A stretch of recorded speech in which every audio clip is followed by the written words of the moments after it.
सभी को नमस्कार। करियर फेस्ट चैनल पर आपका स्वागत है। डिक्टेशन लिखने के लिए तैयार रहें। Ready start. माननीय महोदय, एक सशक्त भारत के लिए हमारे सैन्य बलों में आधुनिकता जरूरी है।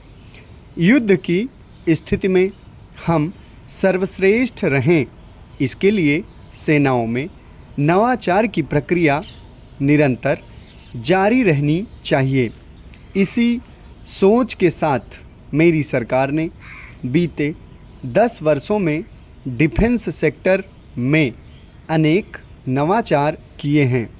CDS जैसे नवाचार ने हमारी सेनाओं को नई मजबूती दी है। मेरी सरकार ने डिफेंस सेक्टर को आत्मनिर्भर बनाने के लिए कई महत्वपूर्ण कदम उठाए हैं। ऑर्डिनेंस फैक्ट्रीज के नवाचार से डिफेंस सेक्टर को बहुत लाभ हुआ है। 40 से अधिक ऑर्डिनेंस फैक्ट्रीज को 7 निगमों में संगठित करने से इनकी क्षमता और दक्षता दोनों बढ़ी हैं। ऐसे ही सुधारों के कारण भारत आज 1 लाख करोड़ रुपए से अधिक की डिफेंस मैन्युफैक्चरिंग कर रहा है।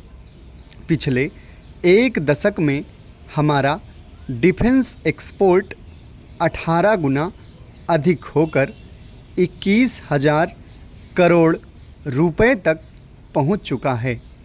फिलीपींस के साथ ब्रह्मोस मिसाइल का रक्षा सौदा। डिफेंस एक्सपोर्ट के क्षेत्र में भारत की पहचान मजबूत कर रहा है। सरकार ने युवाओं और उनके स्टार्टअप्स को बढ़ावा देकर आत्मनिर्भर डिफेंस सेक्टर की मजबूत नींव तैयार की है।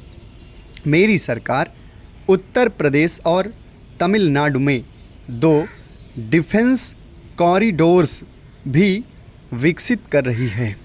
हम सभी के लिए ये खुशी की बात है कि पिछले वर्ष हमारी सैन्य ज़रूरतों की लगभग 70% खरीद भारतीय उद्योगों से ही की गई है।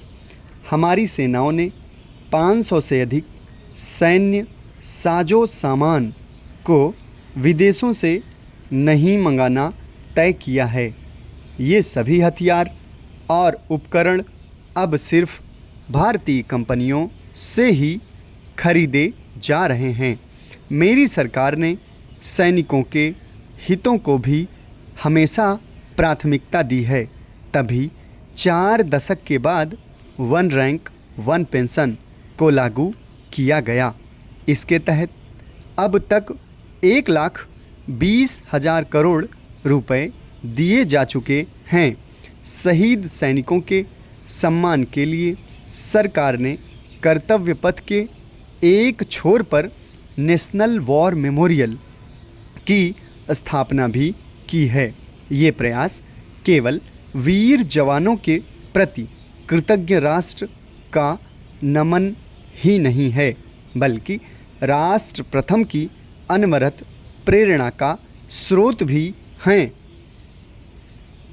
गणमान्यों, मेरी सरकार देश के हर युवा को बड़े सपने देखने और उन्हें साकार करने के लिए ज़रूरी माहौल बनाने में जुटी है।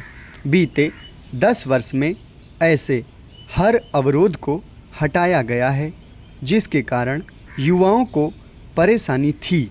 पहले अपने ही प्रमाण पत्र को अटेस्ट कराने के लिए युवाओं को भटकना पड़ता था। अब युवा सेल्फ अटेस्ट करके काम करते हैं। केंद्र सरकार की ग्रुप C, ग्रुप D भर्तियों से इंटरव्यू को ख़त्म किया गया है। पहले जो विद्यार्थी सिर्फ भारतीय भाषाओं में पढ़ाई करते थे, उनके साथ अन्याय की स्थिति थी। मेरी सरकार ने नई राष्ट्रीय शिक्षा नीति लागू कर इस अन्याय को दूर करने के लिए कदम उठाए हैं। युवाओं को अब भारतीय भाषाओं में इंजीनियरिंग की पढ़ाई का विकल्प भी मिला है। समाप्त। धन्यवाद।